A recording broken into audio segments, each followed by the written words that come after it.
Hi folks, I'm Dr. Ed Beyer. Today I'm going to share a video with you on one of the many factors that can contribute to ADD and ADHD. The first thing I want to say is that ADD and ADHD is a neurological problem. Areas in the brain, mainly the prefrontal cortex, usually on the right side of the brain, have not fully developed. These neurons in that area of the brain are the neurons that we need developed in order to control our impulses, to be able to tune out trivial information so that we can focus, allows us to communicate on a social level, all the things that we can't do when we suffer from ADD and ADHD.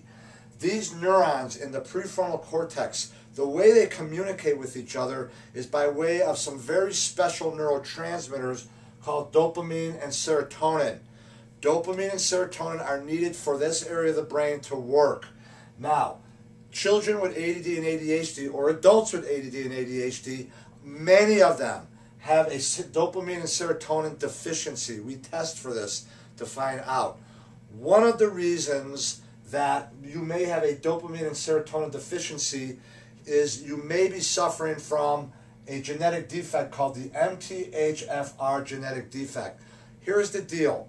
In order for our body to make serotonin and dopamine, we need adequate levels of vitamin B6 and vitamin B9, which is known as folate.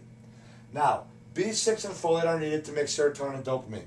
Now, what a lot of people don't understand is that when we eat B6 and folate, it is in an inactive state. When we take it as a supplement or when we take it, ingest it with our foods, it's inactive. B6 and folate, which we need to make serotonin and dopamine, they get activated by this enzyme called methylene tetrahydrofolate reductase, MTHFR. People who have this genetic defect do not make adequate amounts of this enzyme and therefore do not make enough B6 and folate, which is needed for these neurotransmitters, which is needed for that area of the brain.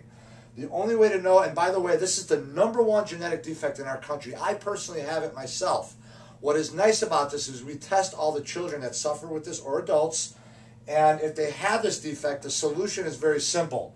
We give them already activated or specially formulated B6 and folate, which is available by certain companies that make it. I'm Dr. Ed Beyer. Hope that helps. Have a great day.